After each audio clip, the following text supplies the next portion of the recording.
महावीर कृष्ण की धरती के लोग हैं, विश्व के सबसे सुसंस्कृत मानवीय तथा नैतिक लोग हैं। हम 2047 तक भारत को विकसित भारत बनाने का लक्ष्य रखे हैं। आध्यात्मिक गुरु हैं ही विश्व के। खैर, थोड़ा सा अचीवमेंट देख लेते हैं कि हमारा क्या अचीवमेंट है और कहां कहां पे हमने काम किया है और बहुत बेहतर काम किया है। विश्व के स्तर पर हमारा जो है नाम इन्हीं चीजों पर होता है। कैसे? देश के जो है शीर्ष 10% लोगों के पास कुल संपत्ति का, देश की कुल संपत्ति का 70% हिस्सा है। ऑक्सफैम रिपोर्ट ये बता रही है, मैं नहीं बता रहा। मानव विकास सूचकांक, जिससे जो है विश्व के देशों की तुलना की जाती है, उसमें 193 देशों में भारत का 130वां स्थान है।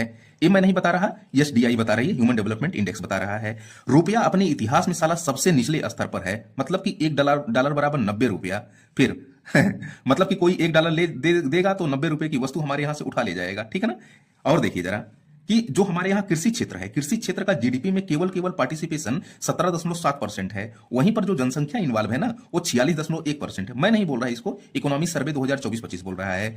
विश्व का सबसे ज्यादा बहुआयामी गरीबी भारत में है, 11.23%। जनसंख्या के हिसाब से मैं बता रहा हूं, ये मैं नहीं बोल रहा, यूएनडीपी बोल रहा है, United Nation Development Programme, MPI के हिसाब से।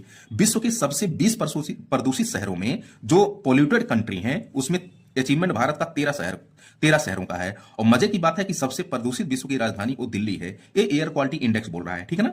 जहां देश की 80 करोड़ जनसंख्या को खाने के लिए राशन देना पड़ता हो, पीएम अन्न योजना ये बोल रही है, वो देश जो है 2047 तक विकसित भारत बनने को है।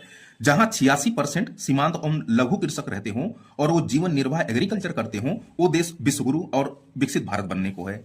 जान ही लेते हैं, 94 बिलियन अमेरिकी डॉलर का व्यापार घाटा भारत का होता है। ऊर्जा आपूर्ति में 80% निर्भरता दूसरे देशों पर होती है। एडीआर की रिपोर्ट बताती है कि जो हमारे राजनेता है, प्रतिनिधि है, उसमें जो है संसद में जो बैठे लोग हैं, 46% से अधिक लोगों पर जो है आपराधिक मुकदमा दर्ज है। बेरोजगारी दर अपने चरम पर है, ये मैं नहीं बता रहा, पीएलएफएस रिपोर्ट बताती है भारत सरकार की, 5.6% शीर्ष स्तर पर। भ्रष्टाचार को लेकर के पूछिए मत, 180 देशों में 96वां स्थान हमने हासिल कर लिया है। भुखमरी सूचकांक को लेकर पूछिए मत कि 2025 में 123 देशों में 102वें स्थान पर हम हैं। ठीक है ना भैया? बाकी जो है खुशहाली और भी तमाम प्रकार के असमानता या लैंगिक भेदभाव रिपोर्ट जब आप देखेंगे तो आपको देखकर शर्म छूटेगी। जहां जाति, धर्म, संप्रदाय और लैंगिक भेदभाव के आधार पर लोकतंत्र का गला घोंटा जाता हो, वहां पर 2047 तक 100% हम विकसित भारत और आध्यात्मिक गुरु बन के ही रहेंगे।